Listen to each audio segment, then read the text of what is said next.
Once again, one and all. So today in this particular lecture, we'll be starting with the module number 5, that is force single degree of vibrating systems. Now first of all, let us understand force. What is force vibration?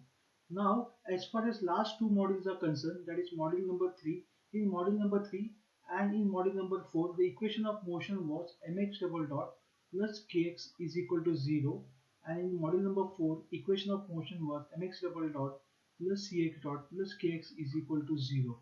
So in both the cases, we have understand the concept of free vibrations, right? So that is why the module number 3 was free undamped vibratory system and module number 4 was based on free damped vibratory systems. So in short, in earlier modules we have considered the free vibration systems where a system once disturbed from its equilibrium position executes a vibration because of its own internal elastic properties, and such a system will come to the rest sooner or later depending upon the amount of damping zeta present in the system, right? This is what we have studied in the earlier modules. But in this particular module, that is a force vibration, there is a force called as the impressed force F0. This impressed force F0 is nothing but a static force. So F0 is nothing but a static force. Okay. So the static force F0, which is also called as the impressed force. Okay. So this F0, that is a static force or impressed force, acting on the system keeps system vibrating. Means what? This force is continuously acting on the system and it keeps system vibrating, right? So how can you define the force vibration? If a system vibrates under the influence of external periodic force, the vibrations are called as the force vibrations. Okay. For example, the vibrations of air compressors, IC engines, machine tools, etc. Okay, so these are the examples of force vibrations. Now, basically, if you talk about all the rotating machines, okay, all rotating machine means what? Air compressor, IC engine, machine tools, all rotating machines like compressors, pumps, turbines, etc. This, even they are carefully designed and manufactured, still there are some unbalanced forces. Still there are some unbalanced forces. Now already in the module number 3, at the start of the lecture, I have explained you the causes of vibration, and one of the major cause of the vibration is nothing but the unbalanced force. And this unbalanced force will keep on acting on this machine, or this unbalanced forces acting on such machines acts as a harmonic excitation force. Now harmonic excitation force means what? Normally this harmonic excitation force F is given by F0 sine omega t. Okay, so this F0 is nothing but the impressed or static force. Okay, and when you multiply this F0 with sine omega t, now this F0 sine omega t becomes a harmonic force. Okay, so in this particular model, there is a force vibration.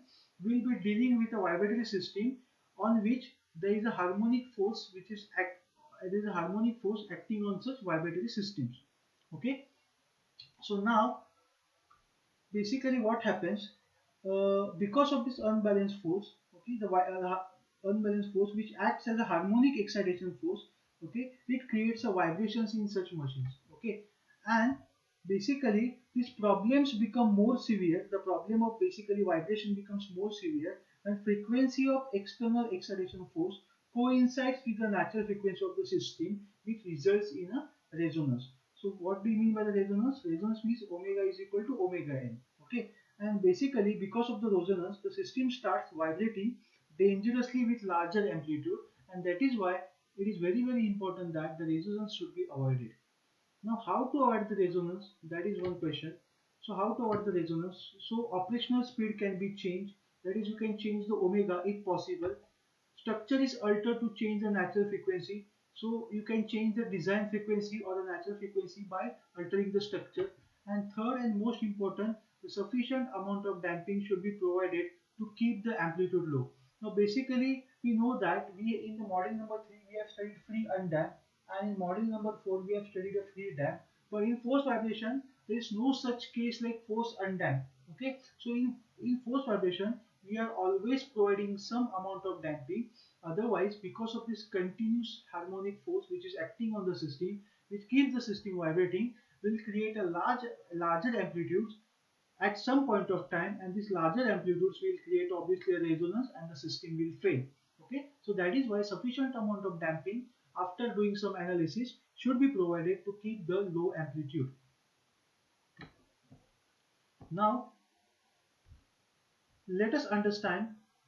Now, as I said earlier, that let us take an example of a simple spring mass system connected to a mass M, K, and C. Okay, so now in this particular model, we are analyzing a system which is subjected to a force vibration. That is, an external excitation force is nothing but the F0 sine omega t. Okay, so now we will derive the output equation for this. That is a harmonic excitation of a single degree of freedom system. So we will consider a system which is subjected to harmonic excitation of single degree of freedom system.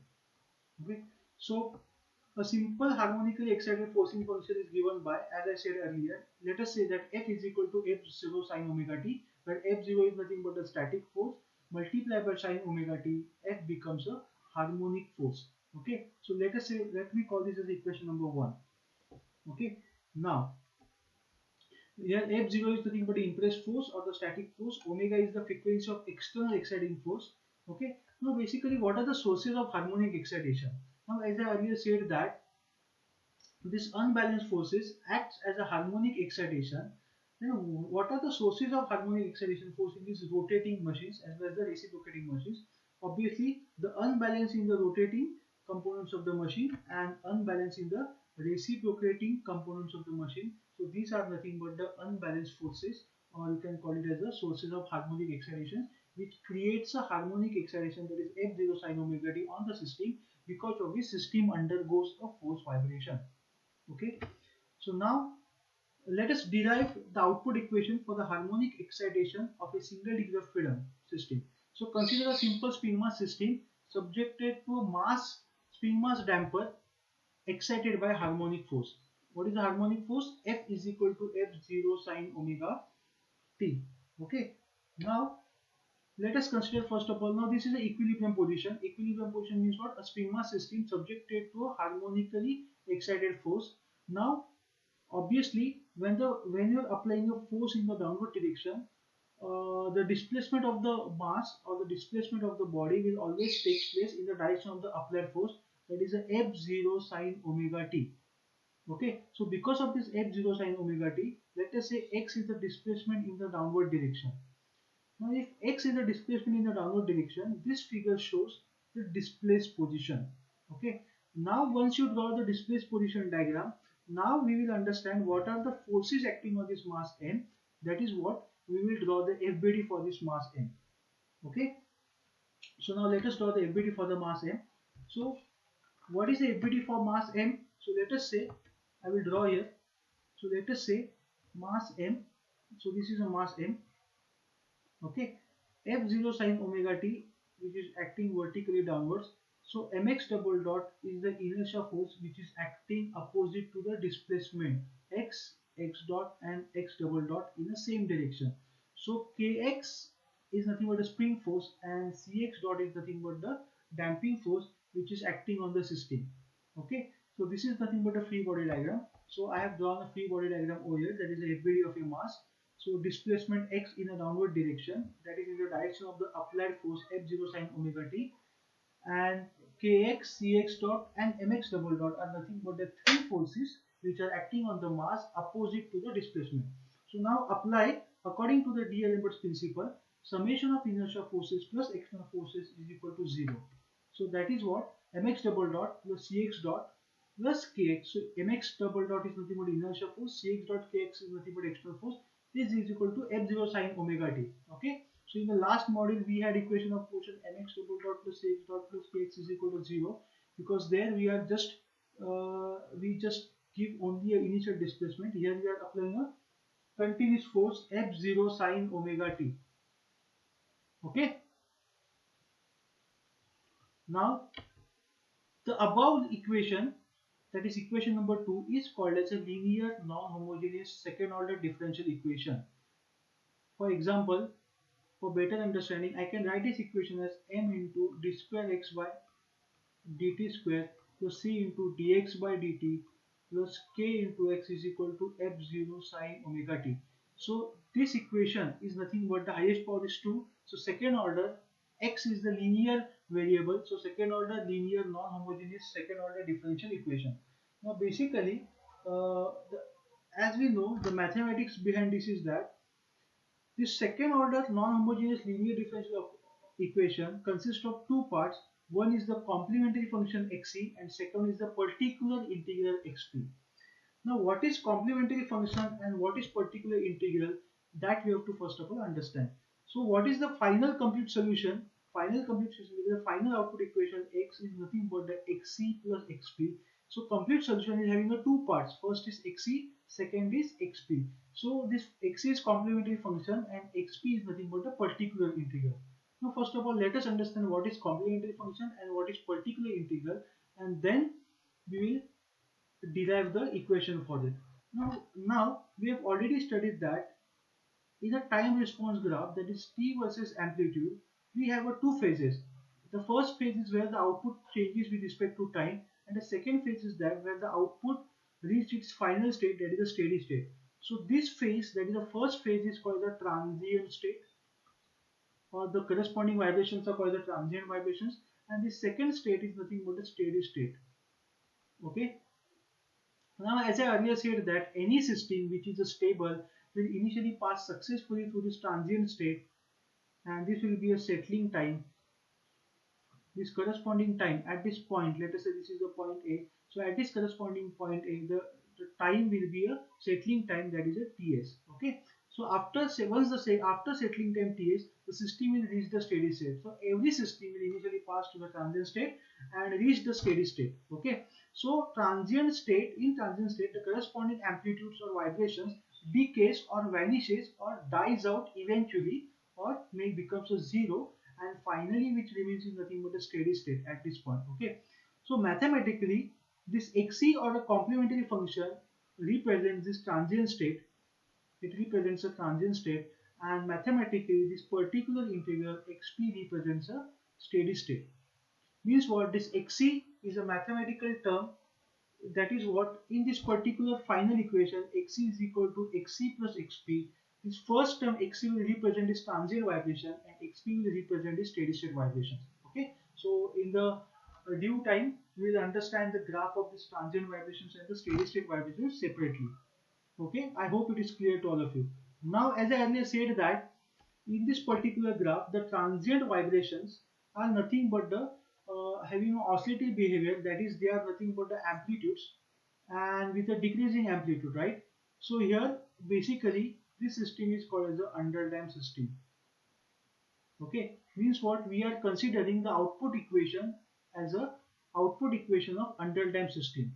So what I mean to say is that the xc, no need to go for the derivation of the xc. Xc is obtained by considering a no forcing function because it eventually will die out. It is a transient vibration. What is no forcing function? Means what? Like a model number 4, mx double dot plus cx dot plus kc is equal to 0. Model number 4 means what? Free damped vibratory system. So in that case, we have already derived the output equation for the underdamped system. And what is the output equation for the underdamped system? We have already derived. So same output equation we'll use for the xc. Okay.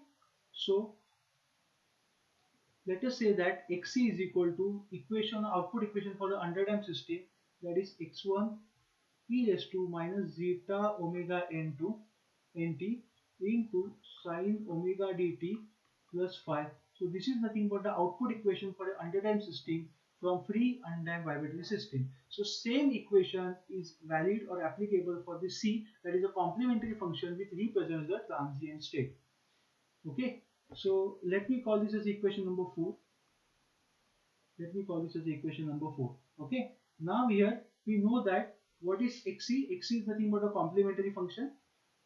X1 is nothing but x1 and phi x1, and let us say this is phi 1. These are nothing but the arbitrary constants which we have to derive from determine from the initial conditions.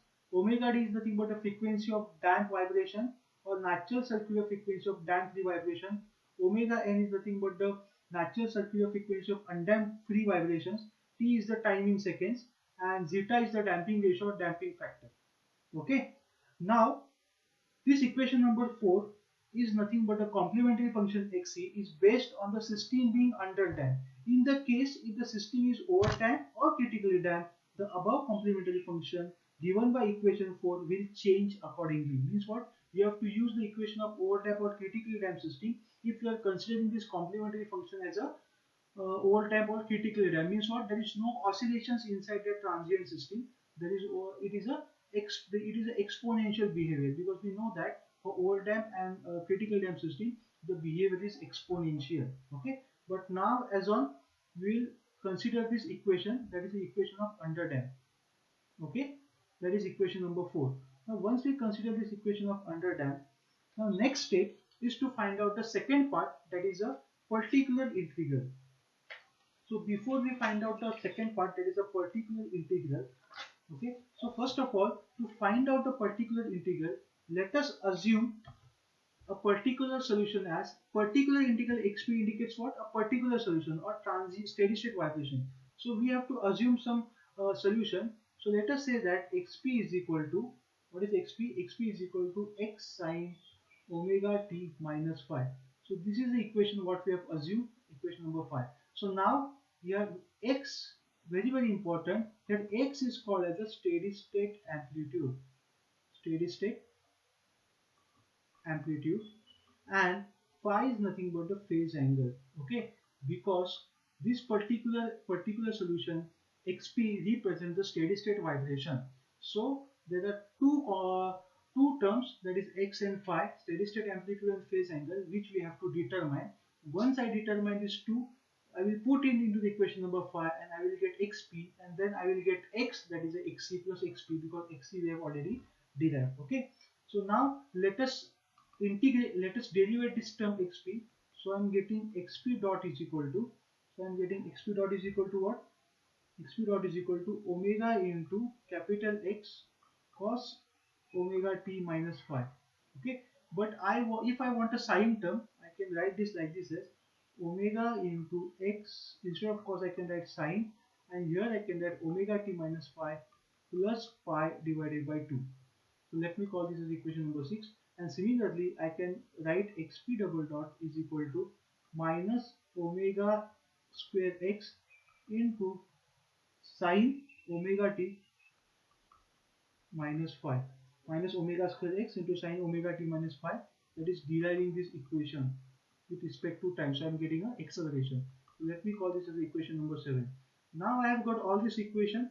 Now I have a equation of motion for the force vibration, mx double dot plus cx dot plus kx is equal to f0 sine omega t. So let me consider this as a xp, xp dot and xp. So now I have all the terms xp dot, xp double dot and xp.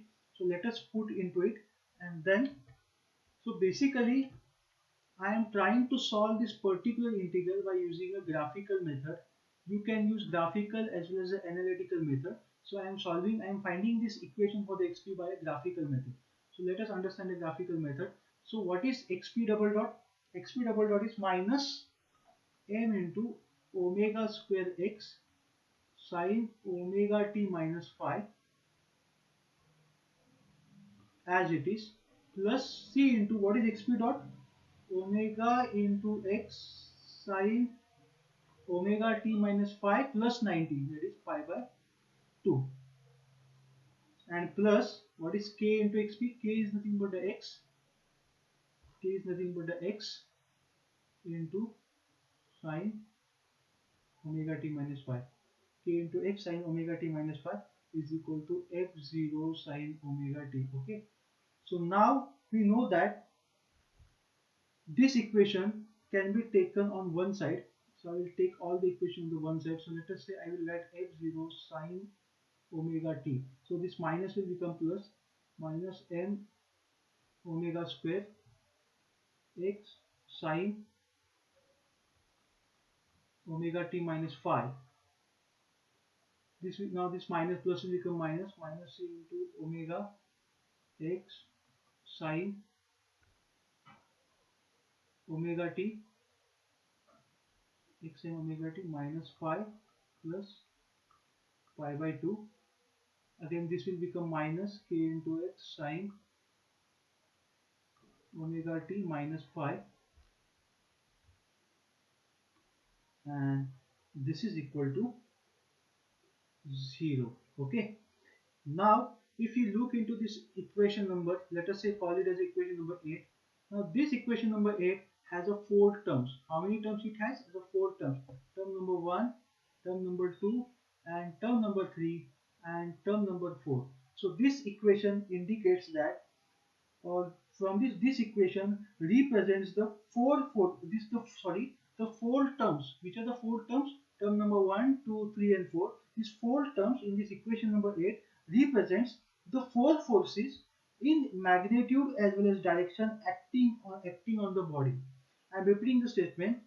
Four terms in equation 8. So these four terms in equation, what they represent? They basically represents four forces. These four forces in magnitude, very important, in magnitude. Is what is the magnitude as well as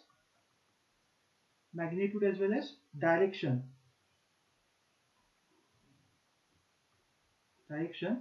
acting on body. Okay, so this is what equation 8 represents, which I have got. Now let us write one by one this equation, and finally we have to draw the vector diagram for all these four forces. And the important statement is that the vector sum of all these four forces 1, 2, 3 should be equal to the 0. So now first of all we will graphically represent these four forces, and then we will draw the vector diagram of these four forces. Now first of all let us understand what are the four forces. The first force is nothing but a plus F0. I will rewrite again. The first force is plus, sign is very important in the representation of vector diagram, plus F0 sin omega t. What it represents? Which force it represents? It represents external harmonic force. It represents external harmonic force which is acting on the body. So it represents the external harmonic force. Second force is plus m into omega square x, and sine omega t minus phi is the angle. Sine omega t minus phi. This sine omega t minus phi plus or m omega square, it represents which force? Obviously it will represent the inertia force. It will represent the inertia force. And the third one, what is the third one? Third one represents a damping force. Now what is damping force here? It is given by minus c into omega x sine omega t minus phi plus 90. So this third term represents a damping force. Okay, so and the last one is nothing but a spring force, which is nothing but a minus k into x. Now this negative sign and positive signs are very important to draw the vector diagram. Kx into sine omega t minus phi. This fourth term represents spring force. Okay, now you have a 3-4 forces. You can either solve analytically or you can either solve graphically. We have chosen a graphical method. Okay, now the vector sum, very important statement, the vector sum of all the four forces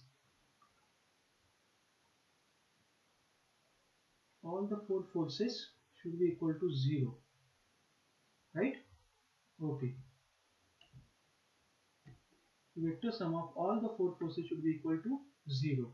Now next part is to draw the graphical representation of forces diagram and vector diagram. But before that we will understand this small diagram. So now here, first of all, let us say this is a reference axis.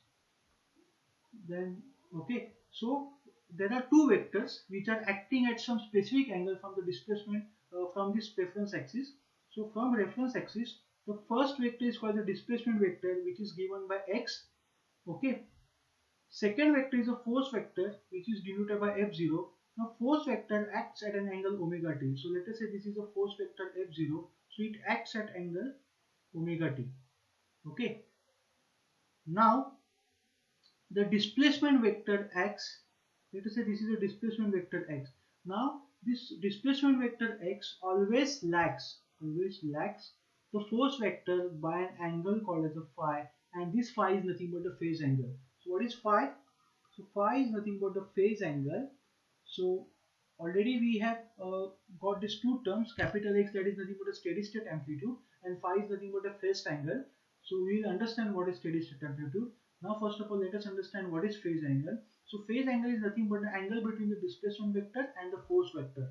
This angle, or we can say the angle by which force vector always lags by some angle from the displacement vector, sorry, the displacement vector always lags the force vector by some angle, and that angle is called as a phase angle. Okay, so now once you have got this phase angle, and omega t is nothing but a theta, that is equal to omega t. Omega is nothing but a radian per second, and t is nothing but a seconds. So second gets cancelled, so theta will get into the radian. So this angle is nothing but the omega t. Okay, so now what is the remaining angle? The angle of displacement vector from the reference axis is nothing but the omega t minus phi. So in this way I have got the three angles. Okay, now once you understand this three angle, now we will draw the force vector. Now first of all we will graphically represent the four forces. So I will write here graphical representation of four forces. What are the graphical representation of four forces? How you draw this diagram? Very simple. Okay, so again, first of all draw the reference axis. So this is nothing but a two reference axis. Okay, now first of all you draw the force vector. The force vector is given by f0. Okay, then you draw secondly a displacement vector. Now you show the angle between these two is nothing but a phi. This angle is nothing but the omega t, and obviously this angle is nothing but the omega t minus phi. Okay, so now this is the basic diagram what I have represented. Now let us understand what is the first term. The first term is nothing but the f0 sine omega t. Okay, so this f0 sine omega t indicates the external harmonic force. So this f0 is f0 plus f0. So I have shown in this quadrant, or you can say towards this side, that is the right side. So f0 plus f0 into sine omega t. You can see the f0 is at an, from the reference axis, is at an angle omega t. So I have shown this force, external harmonic force f0, on this graphical representation of force diagram. Okay, now next force is what? Plus m omega square x sine omega t minus phi. That is the inertia force. Now how the inertia? Now obviously these all the forces, inertia force, damping force, and spring force, they act along which line?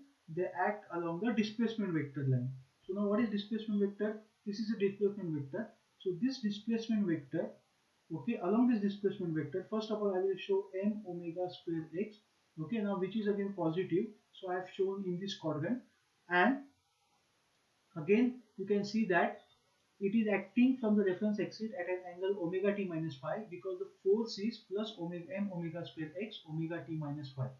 Okay, and now the third force is what? Minus c omega x sine omega t minus phi. So minus c omega x is nothing but a damping force acting at an angle omega t minus phi plus pi by 2. Okay, so now damping force will also act along this particular displacement vector, but at a 90 degrees. Okay, so now again it is negative, so I am showing it by in this quadrant. So let us say this is c into omega x. So c into omega x, so what is the angle? This angle is nothing but sine omega t minus phi plus 90. Okay, so I have shown this force over here, and the last force is minus k sine omega t minus phi. So it is same as m omega square x sine omega t minus phi, but opposite to it, because there is a minus sign. So I can show this vector opposite to this m omega square, that is a kx, and acting at an angle, again same angle, omega t minus phi. Okay, so in this way I have graphically represented all the four forces plus f0 sine omega t minus phi, sine omega t, sorry, plus m omega square x sin omega t minus phi minus kx sin omega t minus phi and minus c omega x sin omega t minus phi plus 90 degree. Okay, so in this way I have graphically represented the four forces.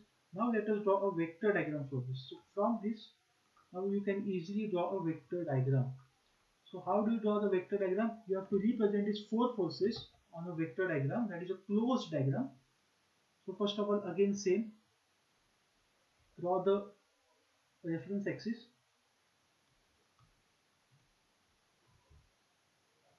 Now first of all F0. So let us say from the starting point O, okay, from the starting point O, this is to by this arrow shows the F0. So I will show it by this arrow. So let us say 0 to A. So this vector represents the force F0 at an angle omega t. Now first of all, let me draw a displacement vector. Now, let us say this is a displacement vector diagram. It is a x. Now this displacement vector diagram is acting at an angle omega t minus phi, and the angle between the displacement vector and the force vector between the phi, that is a phase angle. Okay. Now omega m into omega square. Okay, it is acting at an angle omega t minus phi. Okay. So how can you show here? I can show it by drawing a line. So I am drawing this line parallel. So this line is parallel.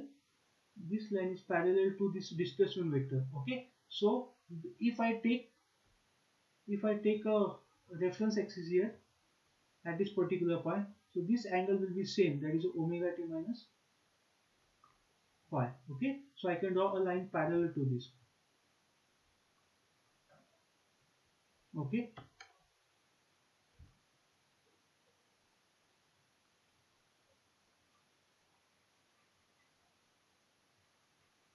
so now, okay, so now this I will show by the arrow A to B. So arrow 8 vector A to B represents the inertia force, that is m omega square x. Now next is what? C into omega x. So it is acting downwards at 90 degrees. So from B to C, it indicates C into omega x, and now C to O. Now the C to A indicates a kx, because this kx is again negative and towards the left side, okay, from the O point or from the margin, from the center point. So in this way I have got a vector diagram, that is O A B C O. So this is a closed vector diagram which represents for the four forces, and this is called the vector diagram. Now we will do a small analysis of the vector diagram. For that, drop a perpendicular from the A and call this a point as a A. Call this as a point D. So now you are getting a right angle triangle OAD. So we will consider which triangle? We will consider a right angle triangle OAD for further analysis. Further analysis means what? I have to find out the equation for x, and I have to find out the equation for x phi, that is steady state amplitude and the phase angle, and put into the corresponding xp. Okay, so I hope you understand. So now both the diagrams, that is graphical representation of forces and vector diagram, I have taken on a single page. So from this particular diagram which indicates the four forces, I have drawn this vector diagram. Okay, so now we will do the further analysis again, which is a very simple analysis. So what is the further analysis? Now first of all, refer this triangle. Now refer this triangle. Okay, so if I draw this triangle here, so what is this triangle? A D O. Let us say this is phi. Okay, so what is OA F0? What is AD? AD is nothing but the C omega x.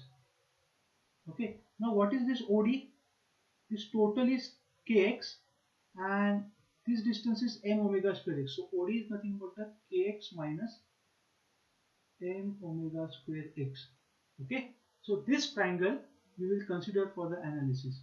Okay, so consider a right angle triangle OAD. Okay, so for better understanding, I will draw this diagram, triangle diagram over here. Let us say this is O, A, T, this is phi, this is F0, this is C into omega x, and what is this? As I said in that last diagram, x minus am omega square x. Okay, so this is what I have got. Now once you got this, now you can apply the Pythagoras theorem. What is Pythagoras theorem? Pythagoras theorem says that OA is equal to square root of OD square plus AD square. Okay, so now what is OA? OA is nothing but F0. F0 is equal to square root of. Now what is OD? OD is nothing but a kx minus m omega square x bracket square plus c omega x bracket square. Okay. Now from this you can remove x common. From this you can remove the x common. So what I am getting? I am getting x is equal to square root of k minus m omega square bracket square to c into omega bracket square. Okay, so this I have got. So from this equation I will get x, and what is x? X is nothing but the steady state amplitude. What is x? X is nothing but the steady state amplitude. And what steady state amplitude? What is the equation for steady state amplitude I have given? I am getting, it is nothing but the F0, that is increased force or static force, divided by k minus m omega square bracket square plus c into omega bracket square divided by, that is under the square root. So this is nothing but the x, that is nothing but the steady state amplitude. Okay, now basically what is the steady state amplitude? At the end of the equation I will explain what is the steady state amplitude. Okay, so already I have explained you that there are two types of phases, transient phase and the steady state phase. So in that state, in that particular time response graph, the amplitudes corresponding to the steady state phase are nothing but a steady state amplitude. I will show you the graph at the end. Now first of all we will remove, modify this equation. So now we will remove k common from this denominator. So if I remove the k common, so what will happen? I have to divide both the terms by the k. Okay, so what I am getting? I am getting x is equal to f0 divided by, if I am removing k common, so bracket I will get 1 minus m omega square divided by k bracket square plus c into omega divided by bracket square. Okay, so now we will now you know that we will modify this equation. We know that omega n square is equal to k upon m, because omega is equal to square root of k upon m. But here in this particular equation we have m upon k. So m upon k, if I take a reciprocal of it, I will get 1 upon omega n square. Okay, now there is a ratio called as R. R is nothing but the frequency ratio. So in this particular module, we will not deal with one kind of frequency. So we will be dealing with, or we will be using a frequency ratio. That frequency ratio R is the frequency ratio is denoted by the R. It is nothing but the ratio of omega upon omega n. What is omega? Frequency of external exciting force, and omega n is nothing but the natural frequency of a free vibration. So ratio of omega by omega n is nothing but a R, that is the frequency ratio, right? This is one term I am getting. So now this equation becomes x is equal, let us say f0 upon k, f0 upon k I will take in the numerator. So remaining I will get 1 minus, what is m upon k? Omega square upon omega n square into, I will get here bracket square plus c upon omega bracket square. Okay, now what is omega square upon omega n square? It is nothing but the r square. Okay, and what is c omega by k? That we will derive. Now let us say that c omega by k, I can write it as c upon cc multiply by cc upon 2n multiply by 2n upon k multiply by omega. So you can see that cc and 2m get cancelled. Now we know that cc is equal to what? Critical damping constant 2m into omega n. Therefore from this I will get omega n is equal to cc upon 2m. So therefore c omega upon k becomes, what it becomes? C upon cc is nothing but a zeta, damping ratio. C upon omega n. So this term is zeta, this term is omega n. Now 2 as it is, and m upon k is nothing, so 2 into omega as it is, and m upon k is nothing but the omega n square. So this 1 omega will cancel and will become zeta 2 zeta, and omega upon omega is nothing but the r.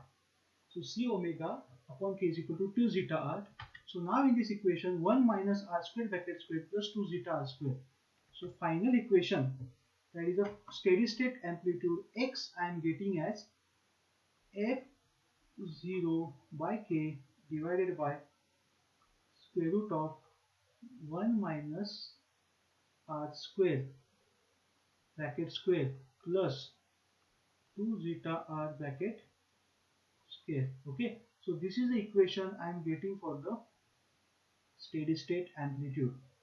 Okay, now already you know what is the steady state amplitude. Okay, now basically we'll understand what is steady state amplitude. Now this x is nothing but a steady state amplitude. Okay, steady state amplitude. Okay, at the end I will show the graph for it. Okay, so as I earlier said that when I draw a time response graph, so initially let us say that the system is vibrating with oscillating nature, and the corresponding phase is transient phase, and let us say that the amplitudes are decreasing over here.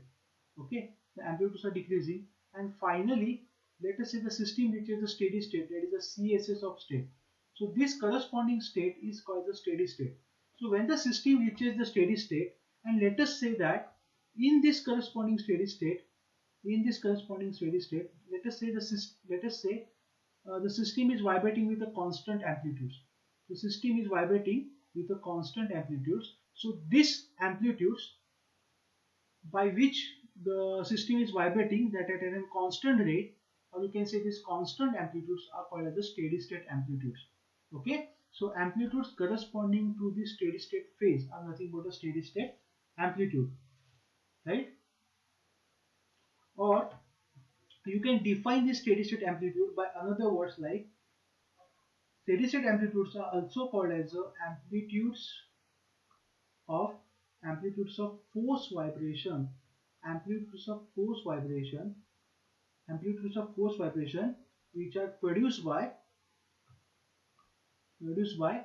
what? Harmonic force. Amplitudes of force vibration produced by harmonic force, right? So steady state amplitudes are nothing but the amplitudes of force vibration produced by the harmonic force. What is the harmonic force?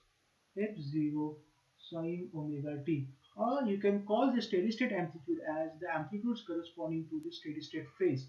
Okay, so in the last slide I will show you the corresponding graph in which you will find that the corresponding amplitudes in the steady state phase are nothing but the constant amplitudes, and they are called as the steady state vibrations. Okay, so is it clear? So how will you calculate this x? By using this formula f0 by k. Now basically try to understand that this f0 upon k is called as the xst. Now what is xst? Xxt is called as a static amplitude. It is called as a static amplitude. Now what is the difference between the static amplitude and steady state amplitude? Static amplitudes are nothing but the amplitudes. Static amplitudes are nothing but the amplitudes produced by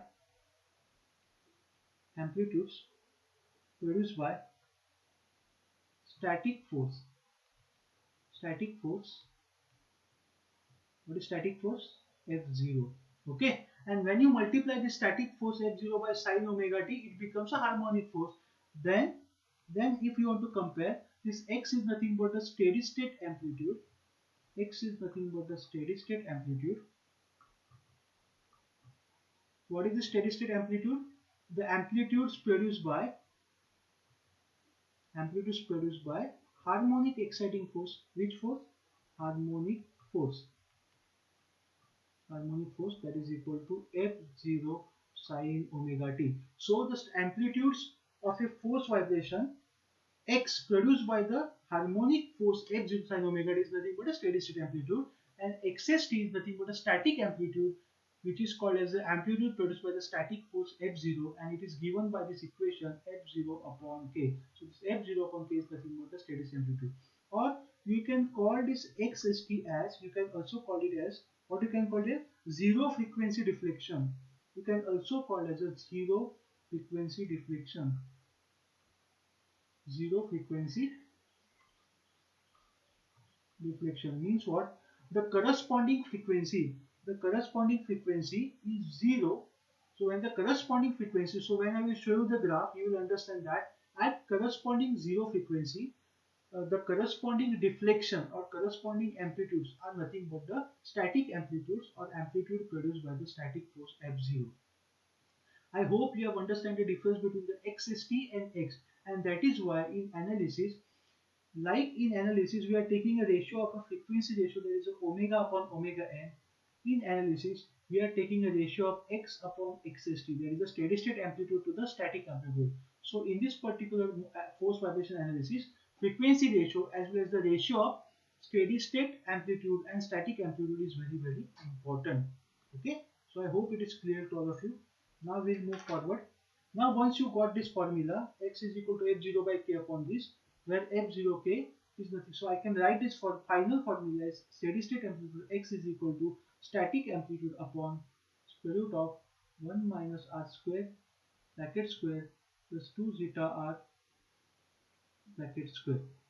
Okay, so this is my equation. Now first point I have got, that is the steady state amplitude, and now second we have understand about the phase angle. Now let us see how to calculate the phase angle. What is phase angle? Phase angle phi is nothing but the angle by which displacement vector lags the phase vector, the angle between the displacement vector and the force vector. Sorry. So, okay, so for this again we have to consider this triangle. So let us consider the same triangle. Which triangle? O A D. So what is this triangle OAD? So in this particular triangle OAD, what is OA? What is OA? OA is nothing but the F0. This is nothing but the phi. OD is nothing but the kx minus m omega square x, and AD is nothing but what AD? What is AD? C omega into x. So it is easy to find out phi. So let us say tan phi. What is tan phi? Opposite side upon adjacent side. So what is opposite side? Opposite side is nothing but the AD. Adjacent side is nothing but the OD. So this is equal to C omega x divided by kx minus m omega square x. Now x will get cancelled. X is a common term. X is a common term. X. So I will get C omega divided by k minus m omega square. Now let us say divide both sides, numerator and denominator, by the k. So what I am getting? C omega by k divided by 1 minus m omega square divided by k. Now guys, in the last analysis of x steady state amplitude, we have understood that C omega by k is nothing but a 2 zeta, and m upon k is nothing but the omega n square, 1 upon omega n square, and omega square upon omega n square is nothing but a r square. So I can write this as phi phase angle is equal to tan inverse, what I can write, C omega by k is nothing but a 2 zeta r upon 1 minus m by k is nothing but the omega square upon omega n square. So finally I will get this formula, phi is equal to tan inverse 2 zeta r divided by 1 minus r square. So this is, I am getting a final formula for phi. Now once you get a final formula for the phi, now what is my next step? My next step is to find out the particular integral, which is nothing but the x sine omega t minus phi. Okay, so now I will get particular integral or a particular solution which indicates the steady state phase or steady state vibration. So I am getting xp is equal to, what I am getting xp? What is x? X is nothing but the xst. X is nothing but the xst plus, sorry, xst divided by square root of 1 minus r square bracket square plus 2 zeta r into bracket square. Okay, so this I am getting into sine as it is, big bracket, omega t as it is, minus phi tan inverse as it is, bracket, and what is phi? 2 zeta r divided by 1 minus r square bracket complete. So this is nothing but the equation for the xp, and equation for the xc we have already considered it of a underdamped case. Okay, now once you have got this, now let us find out the complete solution. So what is complete solution? So complete solution is given by x is equal to xc plus xp. Now remember, this complete solution is having a two part. The first is the xc, which denotes the complementary function, which represents the transient vibration, and xp represents the steady state vibration, called as a particular solution. Now, so finally I am getting x is equal to, so xc represents the underdamped, so which is nothing but x1 into e raised to minus zeta omega nt sine omega t, that is damped natural frequency t, sine omega dt plus phi 1. Okay, plus what is xp? Xp is nothing but the xst divided by square root of 1 minus r square bracket square plus 2 zeta r bracket square. So this is xst into sine omega t minus phi, that is a tan inverse of 2 zeta r divided by 1 minus r square bracket complete. Okay, so this is nothing but your final equation, which is called as a equation for a complete solution. Final equation. Now this final equation consists of two parts. The first part represents xc and second part represents the xp, that is a particular solution. Okay, now let us understand the graph. Now this first graph is called as a transient vibration graph. Now basically already now we have derived a complete solution. So this complete solution is having a two parts, as I said earlier, xc plus xp, right? So these two parts, x complete solution is having a two parts, x is equal to xc plus xp. Okay, now the first part of a complete solution, is nothing but a xc is called as a complementary function, and this first part decay with respect to time and vanishes ultimately. This first part I will write here, vanishes ultimately. It vanishes ultimately means what? It becomes zero, or it dies out eventually. So that is why this first part is called as a transient vibration.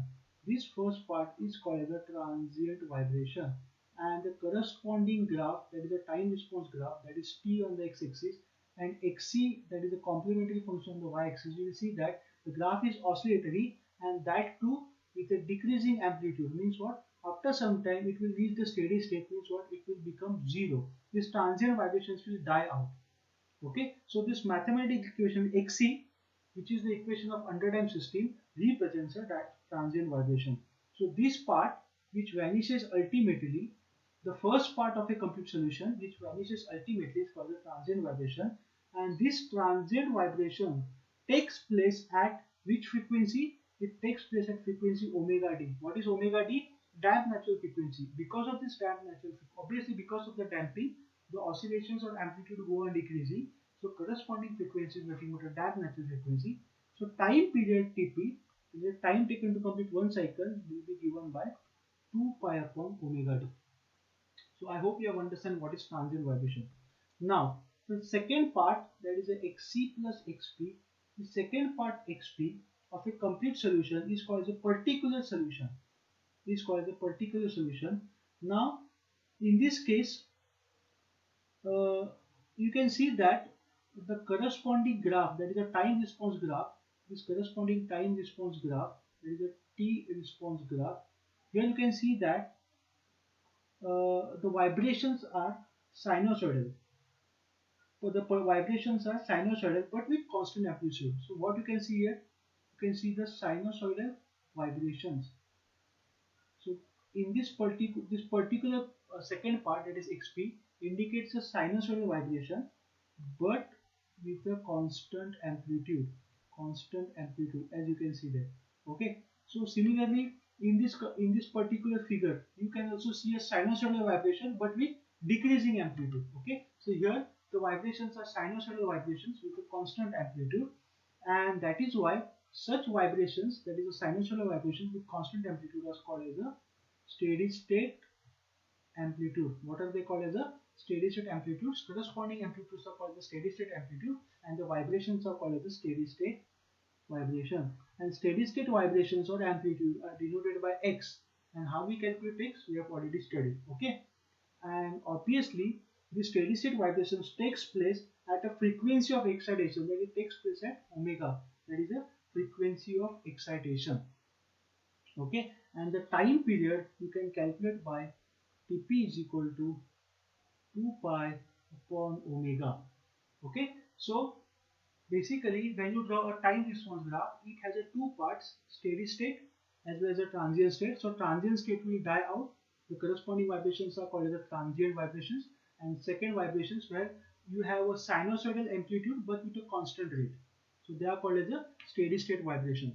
I hope you have understand the difference between the steady state vibration and transient vibration. Okay. So now in complete solution, the complete solution is nothing but the complete solution graph is nothing but the superimposition of two graphs, that is the XC and XP. So you can see in this particular graph, the two graphs, that is a sinusoidal vibration with a constant amplitude and sinusoidal vibration with a decreasing amplitude has been superimposed, and you will get a graph for a complete solution. And in this case, you know that this dotted line indicates the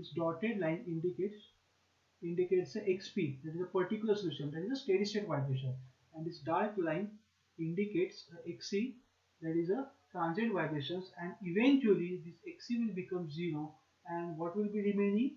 Only XP will be remaining. Okay, so in this way, so now let me represent this graph. So now this graph I have represented on the one single page. So transient vibration, steady state vibration, and a complete solution. Okay, so this is how we represent the force damped vibration subjected to a harmonic excitation. Okay, so thank you so much for this particular lecture.